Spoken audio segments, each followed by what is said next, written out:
Dobrodošli na pogovoru o cilju trajnostnega razvoja oziroma SDG Talks.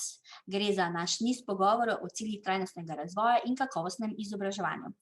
Na tem pogovoru danes pozdravljamo Gašpera Hrstelja, direktorja Urada za UNESCO in generalnega sekretarja Slovenske nacionalne komisije za UNESCO, in pa magistrico Zvonko Pangerc-Pahernik, vodjo promocijskega in informacijskega središča na Andragoškem centru Slovenije. Pozdravljeni. Ker z obema institucijama tesno sodelujemo, se bomo na današnjem pogovoru tikali. Cilji trajnostnega razvoja predstavljajo eno skupno agendo za zagotavljanje dostojnega življenja vsakega posameznika in vsake posameznice ob upoštevanju medgeneracijske solidarnosti in planetarnih meja. Platforma Sloga organizira pogovore o ciljih trajnostnega razvoja, sodelujemo pa z Društvom za Združene narode za Slovenijo s ciljem promocije ciljev trajnostnega razvoja in globalnega učenja v tem desetletju za ukrepanje. Pogovori so organizirani v okviru projekta BRIC47, to je projektni konzorcij 15 partnerjev, ki si prizadeva krepiti povezovanje ljudi in mobilizirati družbo po vsem svetu, da bi s pomočjo globalnega učenja odigrala svojo vlogo pri zavzemanju za globalno pravičnost in odpravljanju revščine. Pogovor sva pripravili Patricija Virtič, projektna vodja BRIC47 pri platformi Sloga, in Adriana Aralica iz platforme Sloga, ki je članica izvršnega odbora Društva za Združene narode za Slovenijo in dela tudi na platformi Sloga. Zdaj pa kar začnimo s pogovorom. V letu 2020 smo praznovali 75. obletnico ustanovitve Organizacije Združenih narodov. Ob tej priložnosti so Združeni narodi povabili k največjemu globalnemu dialogu o izzivih sodobnega sveta in prihodnosti, ki si je želimo. Uvodoma vaju vabim, da pogledata v prihodnost in si predstavljata, svet, kakršnega si želita čez 10 let. Katere 3 spremembe bi želela videti?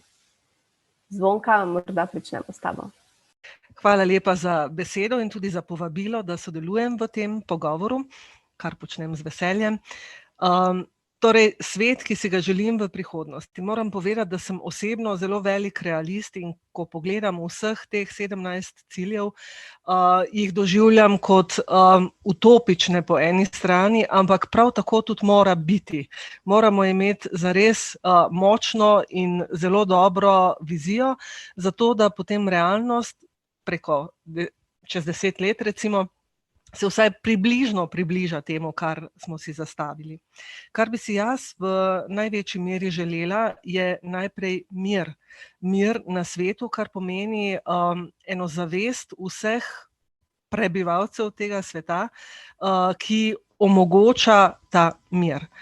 Mislim, da vse religije, ki so včasih razlog za nemir, imajo prav mir kot eno vrednoto. Torej, zakaj ni miru, zakaj ni medsebojnega razumevanja, spoštovanja in tako naprej. Mislim, da je treba delati najprej za to. In samo v miru je potem mogoče uresničiti to drugo željo, cilj, ki ga vidim za to 10-letno ali pa daljše obdobje, in to je pravica in možnost za učenje vseh ljudi. Cilji govorijo o osnovni šoli, pa kasneje tudi o možnosti dostopanja do učenja skozi celo življenje. Mislim, da je to silno pomembno, to vseživljenjsko gledanje na to pravico in možnost njenega uresničevanja. In tretja zadeva, delo za vse ljudi.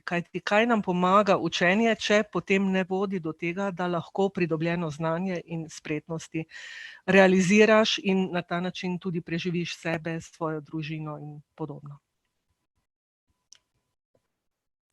Hvala. Gašper?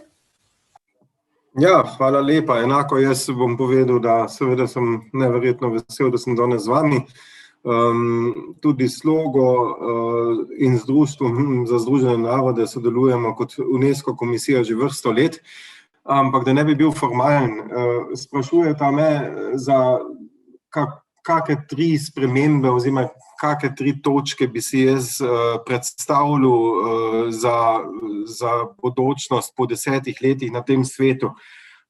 Jaz sam, Adriana, ti dobro veš, Zvonka, tudi že na pol, seveda, ko se že dolgo poznamo.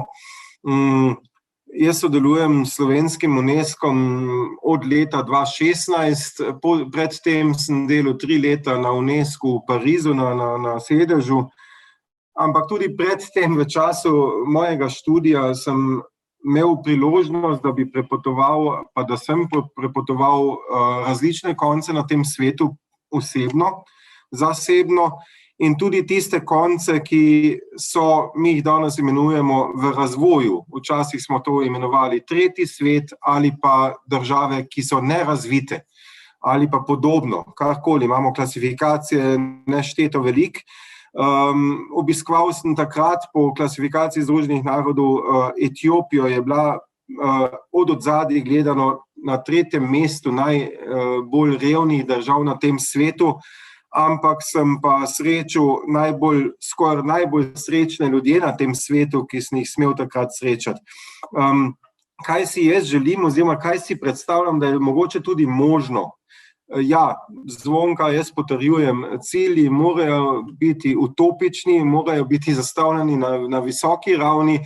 Bomo še govorili danes o tem, po 5 letih nismo dosegli niti bližino tega, kaj si zastavljajo cilji trajnostnega razvoja, ampak kar si jaz želim resnično isto je mir in da mogoče se rata na tem svetu, da bodo vsi ljudje imeli v bistvu ne samo tiste osnovne stvari, ki so nam samoumevne, se pravi dostop do hrane, dostop do normalnega življenja, ki je mogoče zdaj trenutno malo omejeno, kar se tiče zdravstvene situacije,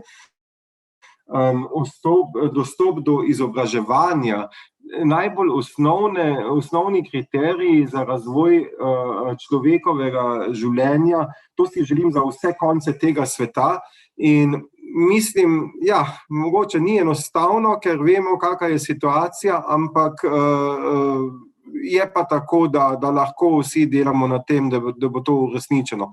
Drugo so mogoče v tem smislu, če grem na drug nivo, če grem na evropski nivo, bi pa želel tam, ko se počutimo razviti, tam, ko imamo denar, tiste članice sveta, ko smo članice OECD-ja, ko spadamo pod bogate države na tem svetu. Ampak tukaj, tudi pri nas ni vse v redu ali pa tako, bi morali biti, kar si jaz želim, če vidimo tudi, če mogoče brezposelnost ni tak hud problem, kot v drugih delih sveta.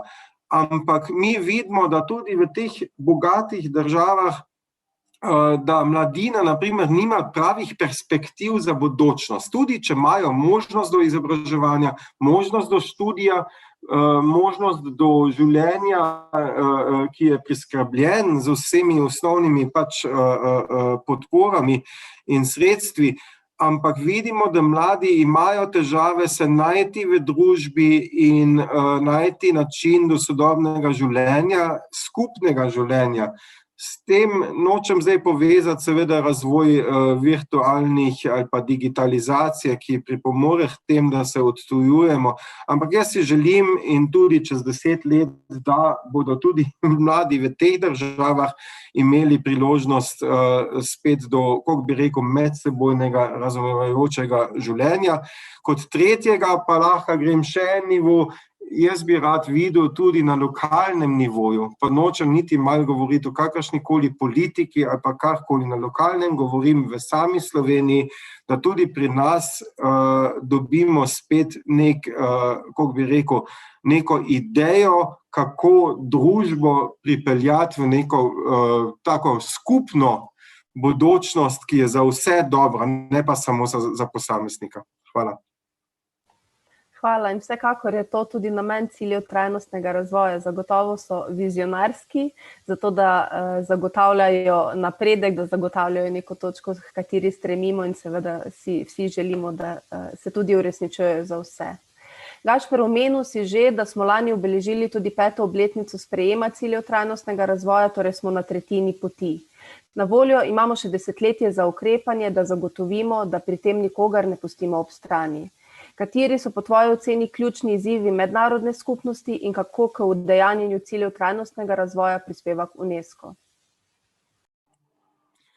Ja, to je res. Mislim, imamo recimo, kar se tega tiče, zdaj tretjino za nami in kot sem rekel, če statistike pogledamo kazalce ali pa kazalnike ciljev trajnostnega razvoja, smo daleč še od tega, da bi prišli pač do tega, kaj je bilo zastavljeno. Izzivi za mednarodno skupnost, to so široki in lahko začnemo pri izobraževanju. Recimo, če gremo na to gledati, jaz se spomnim, če pogledam iz zasebnega vidika, ko je prišlo leta, zdaj se bo mogoče motil in mogoče bo kdo popravil, leta 2015. 2015 je prišlo do tistih terorističnih napadov oziroma incidentov v Parizu, ki so jih označili kot teroristične napade. In takrat sem imel priložnost, oziroma sem bil točno v tem času v Parizu samem in smo imeli zasedanje generalne konference UNESCO. In seveda vsa grozodejstva, ki so se takrat dogajala z vsemi smrtnimi žrtvami in tako naprej, smeli smo poslušati predsednika Republike Francije potem na zasedanju generalne konference par dni potem in je govoril o tem, kako bo francoska vlada dajala zdaj neko finančno podporo nekaterim državam v severni Afriki, se pravi v arabskem svetu. Niti ene besede ni v bistvu dal na to, da bi recimo denarna ali pa kakršnakoli podpora prišla za razvoj izobraževanja. Zaradi tega, kot smo seznanjeni, tisti, ki so verjetno izvajali tiste napade, tisti so prišli iz teh držav in so gor rasli v Franciji in so bili izobraževani sicer v Franciji, pod francoskim sistemom, ampak niso bili integrirani. Ampak jaz rečem, kot en izziv je definitivno to, da, in to bom takoj navezal na drugi del vprašanja, UNESCO ne samo, da se ukvarja s področjem izobraževanja, ampak UNESCO sigurno del UNESCO je največji del UNESCO in tudi, kako bi rekel, aktivnosti UNESCO se točno nanaša na področje izobraževanja.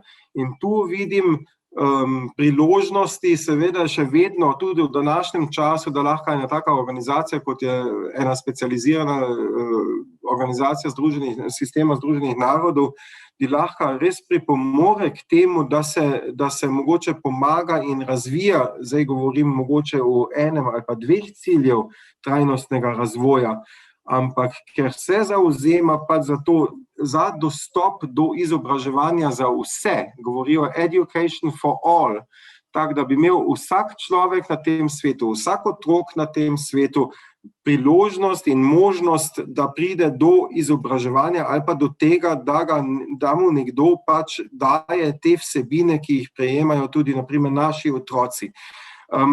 To je približno to, kaj bi jaz odgovoril na tvoje vprašanje.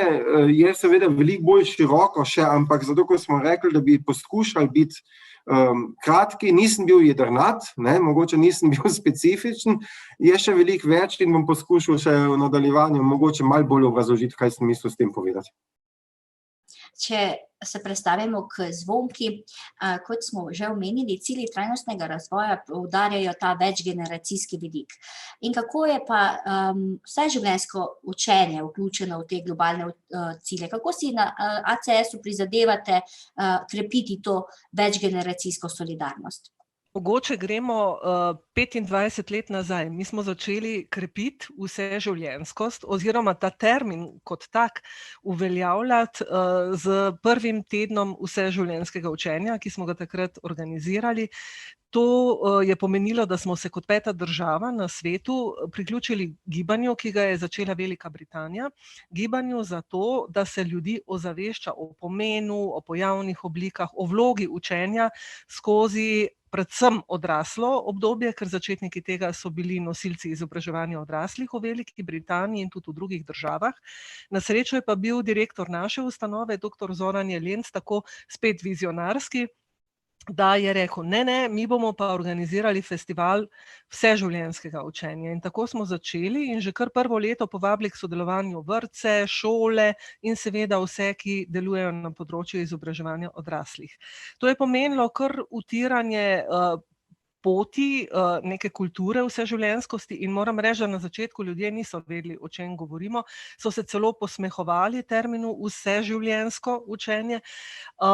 In seveda je to takoj tudi vzbujalo pomisleke, ja, pa sej učenje v kasnejši dobi življenja, a res moramo sploh govoriti o tem, kaj šele to početi, pri ljudeh, ki so pač seveda tudi imeli slabe izkušnje v obdobju svojega formalnega šolanja predvsem. Ampak mi se nismo pustili motiti in to gibanje je zraslo, se razvijalo in zdaj po 25 letih še vedno organiziramo ta festival, ampak ne samo to, mi smo šli s tem veliko širše, organiziramo številne dogodke, na katerih predvsem ozaveščamo o pomenu učenja. In zdaj ciljna publika seveda tukaj ni samo najširša javnost, niso samo tisti, ki so že itak vključeni v izobraževanje in ki vneto sodelujejo in nam pomagajo pri tem ozaveščanju, ampak seveda v veliki meri tisti, ki še niso vključeni, ki omahujejo in ti predvsem rabijo zgodbe o tem, kako so ljudje, ki so bili v podobnih situacijah, bodisi da je bila tukaj revščina, da so to bile osebe s posebnimi potrebami, ljudje, ki niso marali šole in so izstopili, pa kasneje ugotovili, da šole ne potrebujejo. Skratka, s pomočjo njihovih pričevanj smo lahko razbijali ovire, ki so nastopile pri ljudeh, ki še oklevajo. Ampak, kot že rečeno prej, niso to edini, niso posamezniki naša edina ciljna publika, mi moramo ozaveščati tudi strokovnjake, ker naenkrat so kakšni učitelji v šolah rekli, kaj pa je to zdaj za en festival, pa eno gibanje. Ni jim bilo prav dosti jasno, dokler niso prvič sodelovali, potem pa jim je postalo jasno, zlasti, če je šlo za večgeneracijski dogodek, ker so videli, kako se to lepo vse prepleta. Ozaveščamo pa tudi nosilce politike, mogoče so ti še najbolj trdovratni, ker se jim zdi, da vse že itak vejo in gojijo tisti svoj vrtiček, ta problematika in tako so tudi zastavljeni tile cilji, o katerih danes govorimo, je večsektorska, medresorska, vsi morajo sodelovati, vse plati življenja morajo biti zraven. Res je, in kot si že omenjala, ima globalno učenje oziroma izobraževanje pomembno vlogo pri odpravi revščine in pa tudi neenakosti, torej tudi s tem posledično uresničevanje ciljev trajnostnega razvoja in pa vzgaja neke odgovorne, aktivne, solidarnostne, strpne državljane tega sveta. Globalno učenje je torej vseživljenjsko učenje, pa se zdi, da je največkrat so aktivnosti povezane samo ali pa osredotočene z šolajočimi se, torej vključeni v formalno učenje in ne na učeče se. In me zanima, kaj bi predlagala, da bi lahko približali globalno učenje bližje ljudem vseh starosti? Ja, Patricija, saj veš, mi že sodelujemo spet v prej omenjenem projektu Teden vseživljenjskosti učenja in mislim, da je ključna beseda spet ozaveščanje. Čim več govoriti o tem, čim več primerov pokazati, čim več dogodkov organizirati za to, da se ljudje, ki so že prepričani, ki vedo, da prenesejo ta virus, bom kar to besedo uporabila, še na druge. Se mi zdi, da je ta osebna govorica najbolj prepričljiva. Seveda je fino, da imamo v ozadju in morajo biti strategije, ker te strategije potegnejo za seboj preprosto denar za to, da sploh prihaja lahko do takih soočenj, do takih dialogov, ki potem spreminjajo obnašanje ljudi. Treba pa je reči, prej je Gašper omenil lokalni nivo, treba je iti od zgoraj navzdol, se pravi od strategij k ljudem, pa tudi od spodaj navzgor. Mi, ko se soočamo bodisi v tednu vseživljenjskega učenja, pa tudi v mnogih drugih projektih, bom tukaj omenila predvsem študijske krožke, s katerimi se vedno tudi zelo ponašamo. Ko se soočamo z ljudmi, pogosto ostrmimo, ker vidimo, da oni ogromno vedo, da ogromno stvari počnejo, ki so povsem v duhu tega, kar mi po strokovni ali politični plati zagovarjamo, pa samo še prej nismo vedeli za njih ali pa oni se niso znali nekam umestiti. Zato se mi zdi, da je resnično pomembno vzpostavljati mostove in omogočati pogovore. In to take, ki temeljijo na medsebojnem spoštovanju, ne da pride nekdo pa hoče ljudem predavati, ampak da je sposoben prisluhniti. Hvala. Se bom obrnila znova na Gašparja. Kompetence povezane s ciljem 4.7 se navezuje na učenje, vključevanje in kritično razmišljanje ter uporabo kognitivnih, afektivnih in vedenjskih veščin ter razumevanje. Takšne kompetence so skupne vsem komponentam, ki se navezujejo na cilj trajnostnega razvoja in omogočajo ljudem, da prevzamejo te že omenjene aktivne vloge v spreminjanju družbe na globalni, nacionalni in lokalni ravni. Zadnja raziskava PISA, sem prepričana, da poznate izsledke, poročajo v njej naši 15-letniki o manj pogosti vključenosti v posamezne aktivnosti povezane z globalnim učenjem v šoli, pa me zanima, kakšne ukrepe in korake bi bilo potrebno narediti po vašem mnenju, torej vsi udeleženci, vsi deležniki, da bi pač izboljšali te globalne kompetence slovenskih otrok in mladih.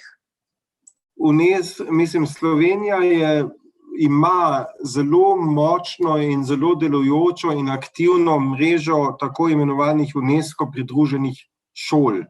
Mi to imenujemo tako, drugače se to imenuje ta projekt Associated Schools Project strani UNESCO. To so šole, ki se odločajo ali pa odločijo, da bi v bistvu delovali s svojim kurikulom v prid v bistvu razvoja izobraževanja in vnesla tudi cilje UNESCO v sam kurikul in učne načrte oziroma učne programe. Jaz najraje pričenjam kot odgovor pri takem vprašanju, vedno, ne spomnimo se vsi, ampak dolgo je že nazaj.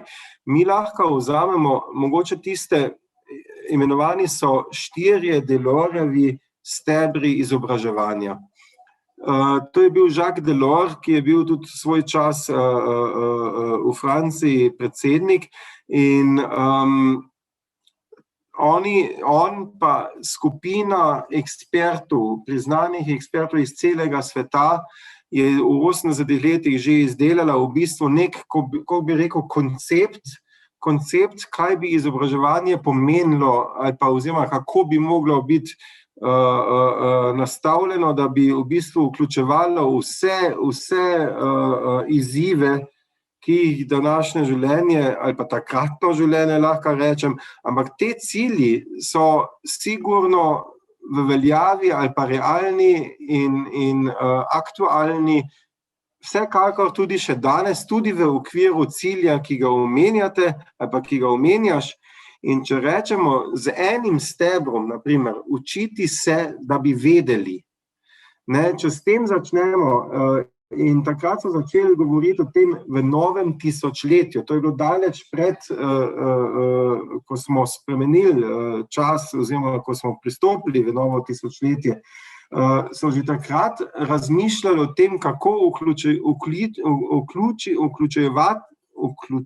vključiti vse v bistvu deležnike. In tu se bom takoj nanesel tudi na Zvonko, ker tu ne gre samo za naše odraščajoče se otroke ali pa mladince, ki šele stopijo v, kako bi rekel, del življenja, ko hodijo ali pa začnejo hoditi v šolo ali pa se morajo zdaj učiti nadaljavo, ampak ki vključuje seveda tudi druge generacije družbe, starejše, tiste, ko smo še v polni karieri, ali pa tudi seveda pol tiste, ki so že recimo zaključili z aktivnim delovnim življenjem.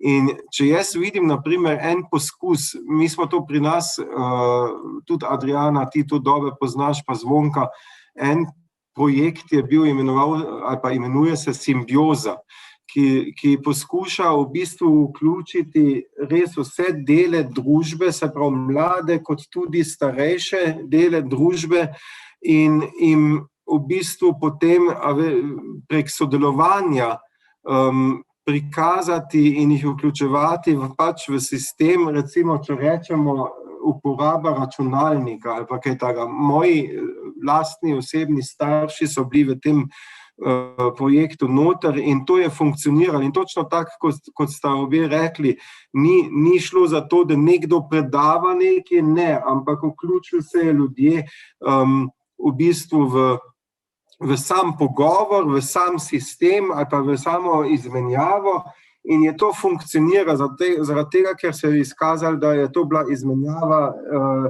ki je bila dobra iz obeh strani, ki je bila pač resnično dana ne samo iz ene na drugo stran, ampak je prišla tudi pol iz druge strani nazaj. In jaz mislim, če se zavedamo in vemo tudi, pa ne vzamem zdaj v bistvu, ne gledam na krize, ki jih trenutno pač srečavamo, s katerimi se pač srečavamo trenutno, ne govorim samo o zdravstveni krizi, ampak recimo tudi vojne po svetu ali pa druge krize po svetu, begunske ali pa naravne krize po svetu.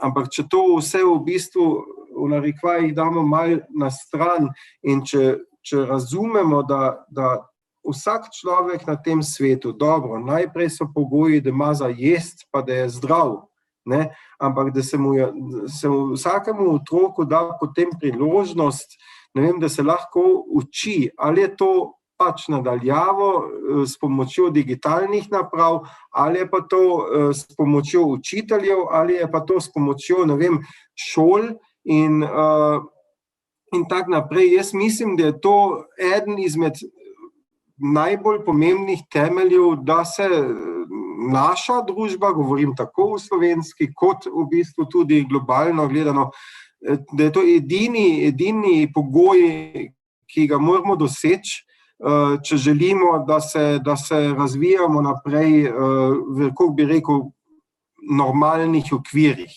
To je to. Hvala. Učenje igra neko ključno vlogo pri naslavljanju ciljev trajnostnega razvoja in mora biti povezano in prepoznano kot neka pomembna sila, ki preoblikuje in tudi ohranja naše družbe. Prvi koraki k izpolnjevanju vizije Agende 2030 je zagotovo enakovredno vrednotenje vseh oblik izobraževanja in podpora možnostim vseživljenjskega učenja. V priporočilih Kažipota 4.7, ki je nastal v sklopu projekta BRIC47, je zapisano, da bi morale politike in kompetence vseživljenjskega učenja priznati formalno in neformalno izobraževanje odraslih ter priložnost na učenje. Vse evropske države se spodbuja k pripravi in implementaciji zakonodaje, razvijanje struktur ter zagotavljanju finančnih sredstev za izobraževanje odraslih. Ker se večina ciljev trajnostnega razvoja osredotoča na formalno izobraževanje in izobraževanje mladih, je poleg dodatnega usposabljanja in prekvalificiranja priporočljiva tudi vključitev celovitega razumevanja izobraževanja odraslih s posebnim poudarkom na državljanski vzgoji in trajnostni kulturi. Tako smo zapisali, pa me zanima, Zvonka, se s tem strinjate? Kako bi lahko to uresničili tako v Sloveniji, kot pa tudi mogoče širše na evropski ravni? Ja, vsekakor se s to tezo strinjam, ampak je treba spet mogoče malce iti v ozadje, pa bom začela kar s trditvijo, ki mnogim na mojem ali pa našem področju izobraževanja morda ni ljuba, ampak se vedno več tudi o tem govori. Izobraževanje pač ni za vsakogar. Nekateri se ne želijo izobraževati, če jemljemo izobraževanje pač predvsem v tem formalnem smislu. Šola ni zanje. Jaz sem bila priča nekim dogodkom, ki smo jih imeli za Rome, pa je bilo zabavno, zato ker njim se je to zdelo zabavno, kaj več od tega pa ne. Tako da res moramo mogoče govoriti bolj o učenju, ki ima te večje razsežnosti, se pravi formalno izobraževanje, potem pa učenje, ki je neformalno, lahko vodi tudi v formalnost preko tega, da se to učenje potem nekako ovrednoti, da se ga prizna, da se ga nekako vpelje v formalni sistem, tako da je ljudem, ki začnejo v neformalnem, da se jim da neke certifikate in lahko to dajo recimo delodajalcu, ki mu dokazujejo, kakšna znanja in spretnosti imajo. Potem je pa tukaj neformalno učenje, ki je zelo, zelo široko polje in zaradi tega včasih tudi eno nezaupanje do tega polja izobraževanja odraslih. Zato, ker je pač, ne moreš ga zajeti, to je povsod. Zato tudi trdim, da je učenje prisotno v vseh ciljih trajnostnega razvoja, zato ker se nanaša prav na vse, in če ti imaš neko znanje, pa bom raje govorila o razumevanju, potem lahko prispevaš k reševanju slehernega od teh ciljev. In tako tudi mi postopamo v vseh naših projektih ali pa dejavnostih, ki imajo opravka z ozaveščanjem ljudi, da skušamo poudariti pomen tega neformalnega in seveda zraven pride tudi priložnost na učenje, ki je pa povsem nestrukturirano in se dogaja, ne vem, na obiskih muzejev, ogledu predstav in podobno. To je pač še teže za objet, ampak vse to prispeva k eni omiki, bomo tudi o tej besedi spregovorili, vse to oblikuje človeka. Tako da mislim, da če gledamo politično raven, da je nekako zdaj že to spoznanje, da je treba upoštevati vse troje, se pravi formalno, neformalno in priložnostno, izobraževanje in učenje upoštevati, skušati zajeti, skušati podpreti, skušati spremljati. Recimo ta digitalni akcijski načrt bo zdaj povsem na novo zajel tudi neformalno, a ne, Gašper, neformalno izobraževanje in tudi priložnostno, zato ker seveda mnogo se nas pridobi te digitalne spretnosti preprosto learning by doing in podobno. Tako da na politični in strokovni ravni je to že dokaj prepoznano. V realnem življenju pa, kot rečeno, se imamo tudi mi marsikaj za naučiti od ljudi kot takih. Prej sem mogoče pozabila omeniti, mi naletimo na skupnosti znotraj lokalnih skupnosti, kjer učenje že poteka medgeneracijsko, kjer se učijo, ampak res učijo za življenje. In zdaj imamo prvič v tej krovni evropski strategiji, to je ta Evropski program za znanje in spretnosti, imamo prvič kot enega od ukrepov Skills for Life, se pravi življenjske veščine. In te pridobiš seveda tudi v času šolanja, ampak večino njih v kasnejši dobi. Odrasle, mogoče še to poudarim, mi pojmujemo od 15. leta naprej, če so izstopili iz formalnega sistema izobraževanja in se kasneje seveda še vključijo, ampak to je že izobraževanje odraslih. Tako da 3/4 slovenske populacije približno je naša ciljna publika. Kar zanimive številke, in če razmišljamo o tem, da so to potencialni globalni državljani, me Gašper zanima vaše mnenje. Globalno državljanstvo namreč predstavlja občutek pripadnosti širši globalni skupnosti in poudarja politično, gospodarsko, družbeno ter kulturno soodvisnost in medsebojno povezanost med, kot smo že rekli, lokalnimi, nacionalnimi ter globalnimi. In to je izpostavil UNESCO v eni izmed svojih stališč. Prek globalnega učenja želi UNESCO preoblikovati, graditi znanje, spretnosti, vrednote in stališča, ki jih morajo učenci znati prispevati k bolj vključujočemu, pravičnemu in mirnemu svetu. Pa me zanima, kako se UNESCO povezuje z nevladnimi organizacijami in drugimi deležniki na področju globalnega učenja in zakaj so takšna partnerstva pomembna, kaj bi lahko po vašem mnenju naredili, da bi se to okrepilo, ta partnerstva in sodelovanje, in bi s tem pripomogli k večji prepoznavnosti tako globalnega učenja, kot pa seveda tudi ciljev trajnostnega razvoja. To imate prav, ampak jaz kar dam, ne vem, vprašanje nazaj, kdo naprimer pri nas v Sloveniji ve o kakršnem koli globalnem državljanstvu ali pa kaj podobnem. Ne, jaz mislim, da jih, če bomo šli po ulici, celo v Ljubljani vprašati, ne bo nihče potrdil, da bi vedel, kdo za to, ali pa se celo mogoče počutil kot globalnega državljana.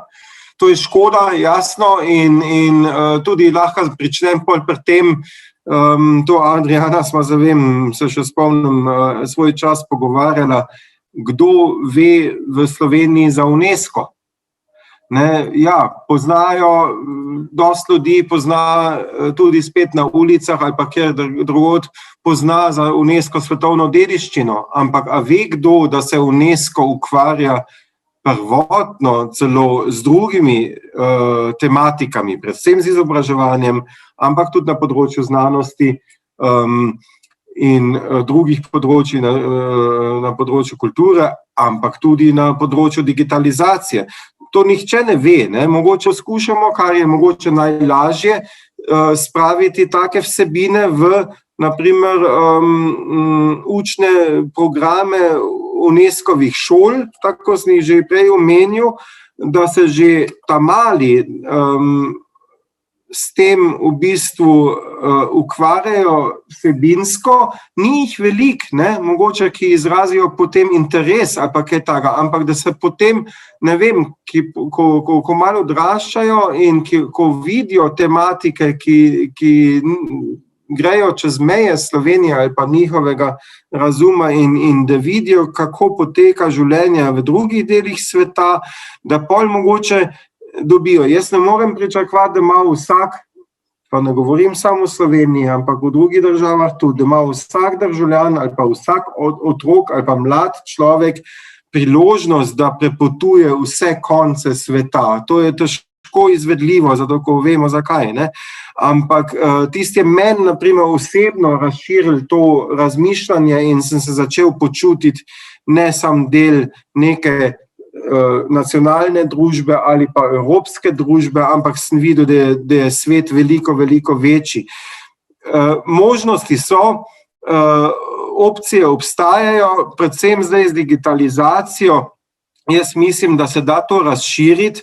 Tam vidim sicer druge nevarnosti, ne, da se preveč, kako bi rekel, polenimo in ostanemo ne samo doma, ampak pred ekranom in samo še tja noter gledamo in komuniciramo z ljudmi, tako da ne vem, koliko bo to pripomoglo, kako bi rekel, ne vem, dojemanju, da je res nekdo, ne vem, globalni državljan, se pravi državljan pa prebivalec tega celotnega sveta, ne pa samo svoje občine ali pa svoje države ali pa našega kontinenta.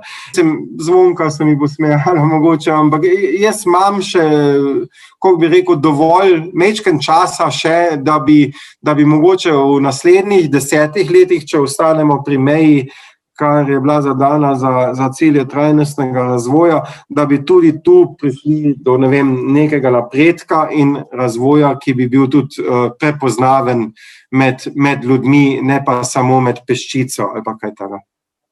Danes smo se že v pogovoru dotaknili pomena sodelovanja za doseganje agende 2030.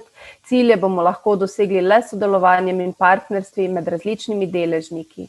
Bi prosim orisal, kje vidiš prostor in potrebo po čezsektorskem povezovanju ali krepitvi tega in ko govorimo o ciljih trajnostnega razvoja, kakšna je vloga civilne družbe? Super, to je to tisto, kaj sem pozabil mogoče sploh nagovoriti pri zadnjem vprašanju, ki se je nanašalo na v bistvu sodelovanje UNESCO samega z nevladnimi organizacijami in civilno družbo. UNESCO to sicer že dela ali pa poskuša, gre sicer pri UNESCO, to moramo vedno poudariti, gre za medvladno organizacijo, se pravi organizacijo, ki je v bistvu ustanovljena za sodelovanje med vladami, ne, se pravi med državami. Ampak, kot vemo, so v bistvu tematike UNESCO take, da tako daleč segajo v bistvu v področje civilne, se pravi v razvoj družbe same in se ne dotikajo samo, kako bi rekel, vladne politike držav. Je UNESCO že kmalu, ne, že v 70-ih letih, 80-ih letih začel v bistvu sodelovati z nevladnimi organizacijami, je dal seveda svoje pogoje, zato ko gre za medvladno organizacijo in jih je mogel dati, ne, se pravi, tu so različni nivoji, tu se lahko recimo zgodi, da UNESCO sodeluje z medvladnimi organizacijami samo kot, ne vem, dotični partner, brez uradnih, kako bi rekel, dogovorov, ampak obstajajo pol tudi bolj, kako bi rekel, razvita sodelovanja in sicer formalna partnerstva med UNESCO in mednarodno organizacijo, nevladno organizacijo. Tu gre predvsem sicer za mednarodne nevladne organizacije, ki imajo pač večji doseg in obseg in seveda tudi dostop, tako da lokalne ali pa nacionalne tu mogoče nimajo toliko možnosti priti v stik s tako organizacijo, ampak na vseh področjih govorim, tu govorim na vseh področjih civilne družbe, ne samo na tem področju, o katerem se zdaj pogovarjamo, ampak prav tako, če zdaj je vprašanje, kje bi lahko, govorimo jasno o določenih, kako bi rekel, široki paleti ciljev in tu medresorsko ali pa interdisciplinarno sodelovanje drugega po mojem mišljenju ni možno, ker če že vzamem en primer, kar bi bil mogoče ali pa lahko služil kot odgovor moj zdaj na to vprašanje od tebe, Adriana, je, da če vzamem na primer, prej sem ga na kratko omenil, ampak če vzamem Mednarodni raziskovalni center za umetno inteligenco, to se zdaj zdi malo abstraktno in za področje raziskav pa znanosti, ampak kot vemo, umetna inteligenca kot del digitalnega razvoja vseh družb, ki nas že zdaj v bistvu paralelno nam sledi v vsakdanju, vidim zdaj sam, da je potrebno, in ker ta center, ki ima svoj sedež v Ljubljani, si je dal prav ta cilj, da bi sledil oziroma poskušal v bistvu umestiti ali pa pomagati pri iskanju rešitev s pomočjo umetne inteligence na področju ciljev trajnostnega razvoja. Ker center nenazadnje je pod okriljem UNESCO, se pravi pod okriljem Združenih narodov, bomo mogli razviti neko sodelovanje, ki presega vse meje oziroma vsa meja, kar se tiče disciplin in sektorjev posameznih, predvsem, ko gre za življenje ali pa razvoj družb, ker mi, se pravim, gre sicer recimo v tem primeru za raziskovalni center, ampak center se ne bo ukvarjal samo s tehnologijami, ampak govorimo tudi o tem in predvsem o tem, saj za tem UNESCO stoji, kako v bistvu spraviti etična, človeška, družbena merila v razvoj umetne inteligence.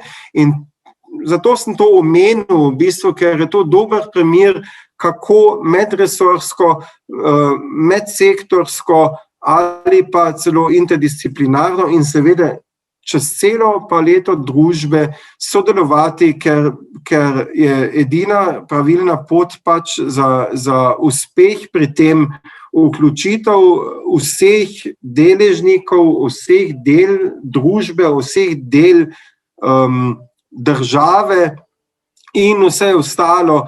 In druga, po mojem, ne bo sprovedlo do uspeha, kar se tega vprašanja tiče. Lansko leto sta Andragoški center Slovenije in pa platforma Sloga tudi uradno podpisali en tak sporazum o sodelovanju in sicer pa sodelujemo kar nekaj časa že. In me zanima, kako bi Zvonka ocenili naše partnerstvo, predvsem na področju globalnega učenja in zakaj so takšna partnerstva po vašem mnenju sploh pomembna, imamo kakšne koristi od njega. Čisto osebno me zanima, kakšna aktivnost vam je bila najbolj všeč in pa kako vidite razvoj partnerstva v prihodnje. Torej, moram reči, da mi je bilo zelo ljubo sodelovanje, ki je nastalo pravzaprav na tvojo pobudo, Patricija, takrat pred leti, ko smo začeli sodelovati v okviru tedna vseživljenjskega učenja.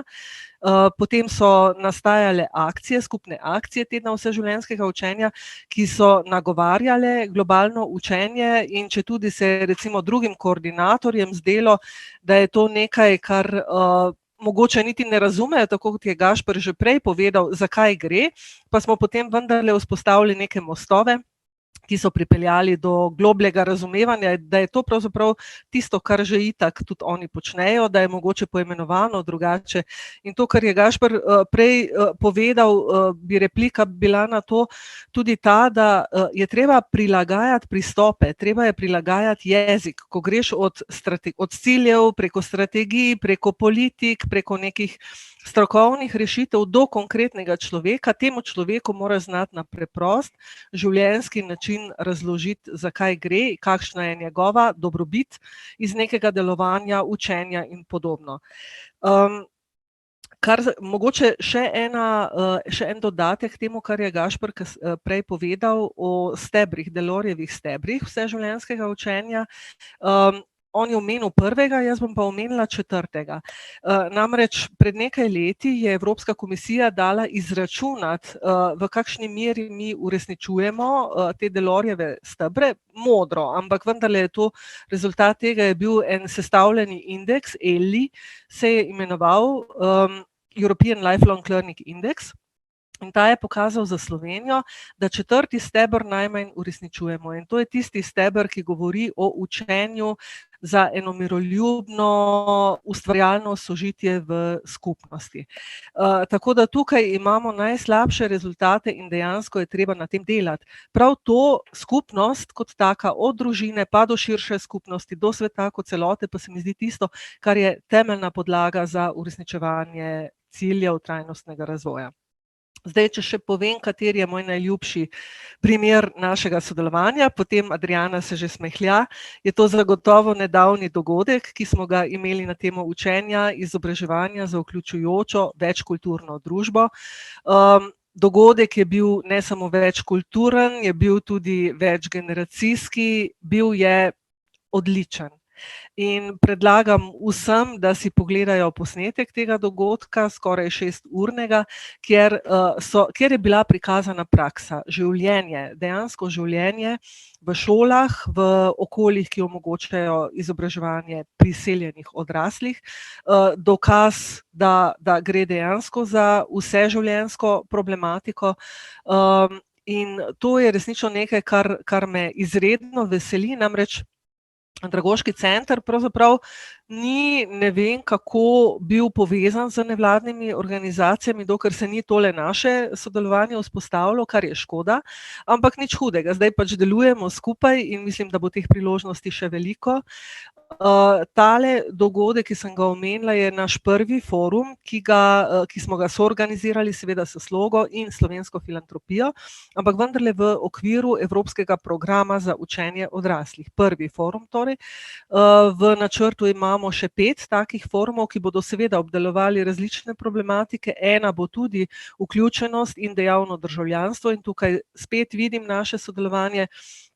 Kakšna druga bo pa na temo tehnologij in prihodnosti dela, tudi na temo digitalne preobrazbe družbe in to se nanaša na to, kar je Gašper prej povedal, kako omogočiti, da bo razvoj tehnologije, vse prednosti, ki nam to prinaša, kako bo to šlo z roko v roki s tistimi temeljnimi vrednotami in tudi recimo s srcem in z tistim mehkim, o čemer je govorila dr. Anica Mikuš-Kos na prej omenjenem dogodku. Omenjeni tedni vseživljenjskega učenja so zagotovo med najbolj prepoznavnimi aktivnostmi Andragoškega centra. Kako v teh aktivnostih spodbujate globalno učenje in pa naslavljanje ciljev trajnostnega razvoja? Ja, tedni vseživljenjskega učenja so zagotovo zelo, zelo širok projekt oziroma kar dejavnost, mi jih potem raztegnemo na celo leto, čeprav smo začeli z enim tednom, potem z 2 mesecema, zdaj trenutno imajo ta formalni okvir mesec in pol, selimo jih, najprej smo bili v jeseni, potem smo šli na pomlad, zdaj spet gremo na jesen zaradi covida in tako, ampak mi se kljub vsem pritiskom ne damo. In v vsem tem res želimo graditi kulturo vseživljenjskosti učenja ali pa kulturo globalnega učenja. Torej učenja, ki nas povezuje z vsem, kar nas obkroža in ki predvsem vzpostavlja povezave tudi med različnimi nosilci, tako s politične kot strokovne, kot z tega vidika najširše javnosti. Mi si preko dogodkov tedna vseživljenjskega učenja prizadevamo vzpostavljati povezave z drugimi pomembnimi nacionalnimi deležniki, pa tudi z seveda nevladnimi organizacijami, zato da imamo možnost tega pristopa od zgoraj navzdol. Si namreč ne delamo nobenih utvar, da lahko sežemo do najmanjšega društva, do najmanjše šole, vrtca sami. Ampak pri tem potrebujemo pomoč tistih, ki nam lahko pomagajo širiti te ideje v regije, v lokalne skupnosti in samo s to povezavo, ki sem jo že prej omenila, od zgoraj navzdol in od spodaj navzgor, lahko vzpostavljamo to kulturo vseživljenjskosti oziroma globalnega učenja. In mislim, da bomo tako postopali tudi v prihodnje. V letu 2015 smo se odzvali s prireditvami med drugim tudi na Evropsko leto razvoja, sodelovali z Ministrstvom za zunanje zadeve, potem preko Sloge, seveda, ki so nastopili kot tematski koordinatorji TVU-ja, kot mu na kratko rečemo, smo nekako povezali se z nevladnimi organizacijami in vi ste organizirali številne dogodke in naši koordinatorji, ki prihajajo bolj z področja izobraževanja, so prepoznali možnosti povezovanja z nevladnimi organizacijami tudi v lokalnih okoljih. Tako kot sem povedala že na začetku, jaz vidim tako dobro implementacijo, bom nalašč to učeno besedo uporabila, implementacijo strategij, dokumentov, vidim samo v povezovanju. Ne moremo vsi ali pa vsak od nas posebej dosegati uresničevanja nekih ciljev, samo povezani lahko to postorimo, ko vsak tisti svoj kamenček v mozaiku zagotovi in potem lahko mozaik zažari. Zvonka in Gašper, najlepša hvala za pogovor. Cilji trajnostnega razvoja poudarjajo, da ima vsaka posameznica in vsak posameznik vlogo pri zagotavljanju trajnostne sedanjosti in prihodnosti za vse in le s skupnimi močmi lahko sledimo tej viziji.